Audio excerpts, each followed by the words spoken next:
Video ini hanya untuk mereka yang punya logika. Bagi yang tidak punya logika, skip aja.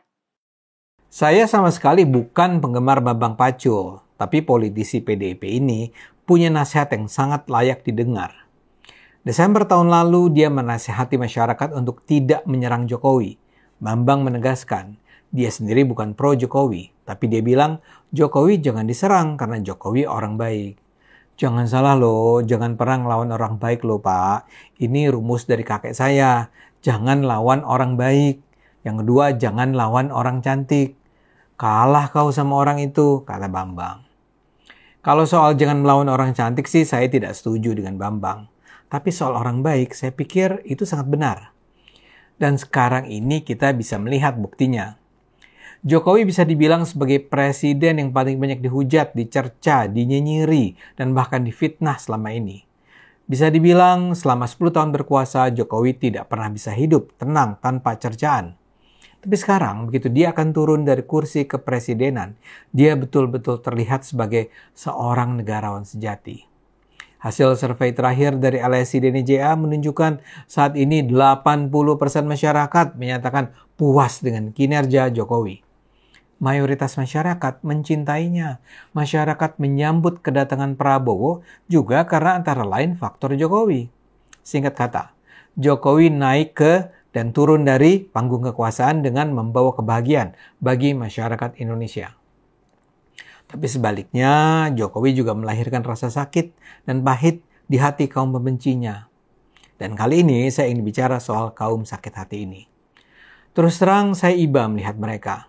Saya sulit bisa membayangkan betapa rasa frustrasi yang melanda diri mereka. Mereka berharap mereka bisa mendelegitimasi Jokowi menjelang akhir masa jabatannya. Segala hal sudah mereka lakukan untuk menghancurkan Jokowi. Segala jurus sudah dikeluarkan. Mereka terus-menerus memframe bahwa Jokowi adalah pengkhianat demokrasi, pengkhianat konstitusi, pengkhianat rakyat. Berulang kali mereka menyatakan rakyat harus memakzulkan Jokowi. Tapi kampanye mereka ini cuma jadi bahan tertawaan. Sekarang pun mereka masih berharap bahwa keputusan PT UN akan bisa membatalkan pelantikan Gibran sebagai wakil presiden. Mereka seperti bermimpi di siang yang terang benderang. Mereka bermimpi, mereka berhayal, mereka halusinasi. Kita misalnya bisa melihat acara Indonesian Lawyer Club pekan lalu. Judulnya sangat seram. Jokowi menghitung hari, Gibran di ujung tanduk, demo besar pekan depan mau apa.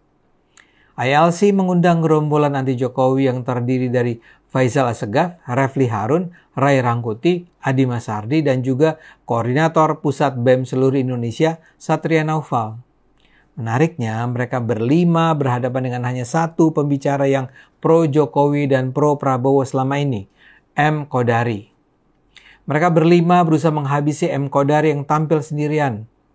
Host ILC, Karni Ilyas, mengatakan bahwa mereka sebenarnya sudah mengundang sejumlah narasumber pro-Jokowi, tapi tak ada yang bisa hadir.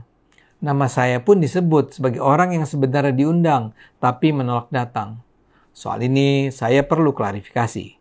Kalau saya diundang, hampir pasti saya datang. Masalahnya saya tidak menerima undangan itu. Memang mungkin saja terjadi miskomunikasi. Tapi akibatnya ya hanya Kodari yang harus menghadapi serangan kaum sakit hati ini. Namun yang ingin saya tekankan sebenarnya adalah kita bisa melihat betapa pahitnya sikap 5 orang pembenci Jokowi itu.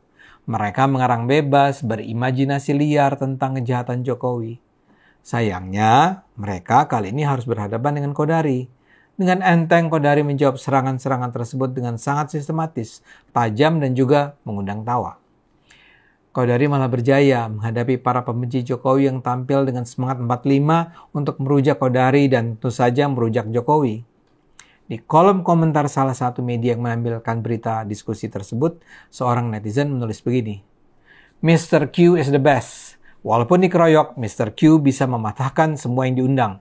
Itulah kejujuran dan ketulusan yang tak akan bisa dikalahkan. Setiap orang yang tidak jujur itu menipu dirinya sendiri, mengingkari hati nuraninya sendiri. Saya hanya mengutip satu komentar saja, karena saya rasa itu mewakili sebagian besar penonton saat itu. kubu anti Jokowi itu kelihatan sangat tidak nyaman, sangat mengada-ada, tidak bisa mengendalikan diri. Saya jadi teringat pada tokoh dunia komik yang saya sukai di masa lalu, komik Smurf. Salah satu tokoh dalam seri komik itu adalah Smurf Penggerutu. Dia adalah tokoh yang selalu menggerutu dalam kondisi apapun.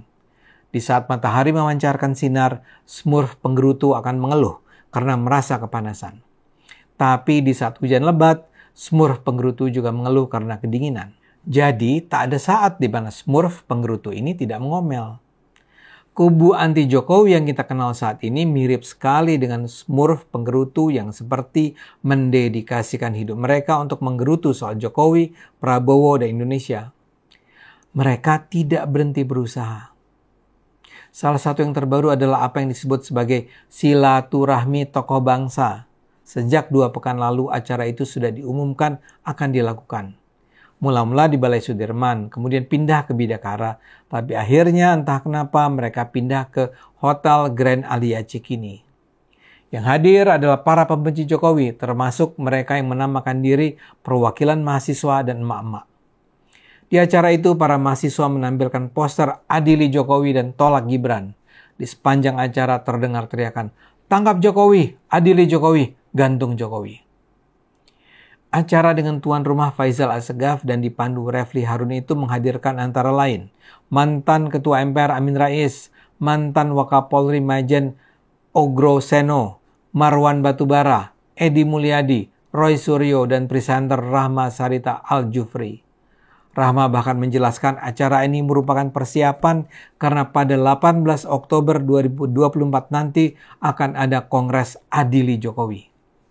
Mereka juga bakal meresmikan kantor advokasi rakyat menuju pengadilan Jokowi. Amin Rais menegaskan, Jokowi alias Mulyono harus dipenjara, insya Allah. Mantan Sekretaris BUMN Said Didu seperti biasa juga menggerutu. Ia membacakan tuntutan agar pemerintahan Prabowo membebaskan pengaruh dari Joko Widodo. Politikus PDIP Ogro Seno memfokuskan perhatian pada soal Fufu Fafa. Menurutnya kasus itu tidak sulit untuk dibawa ke penyidikan polisi. Pensiunan polisi bintang 3 itu mengimbau masyarakat bisa melaporkan delik hukum melalui polsek terdekat. Orasi singkat juga disampaikan Roy Suryo. Ia membawa wayang dan memperagakan cuplikan kisah Petruk jadi ratu. Petruk sudah tidak bermahkota, sebaiknya kita apakan? Roy bertanya retoris. Saya rasa apa yang mereka lakukan ini sungguh memprihatinkan tapi juga memalukan. Di kalangan masyarakat yang berpikir, mereka ini jadi terlihat seperti badut-badut yang kehilangan rezeki dan karenanya meluapkan kemarahan dengan cara membabi buta. Mereka menyedihkan. Karena itu saya teringat pada nasihat Bambang Pacul tadi. Jokowi adalah presiden yang baik.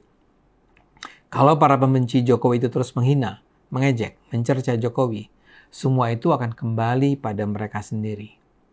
Ayo gunakan akal sehat, karena hanya kalau kita gunakan akal sehat, Indonesia akan selamat.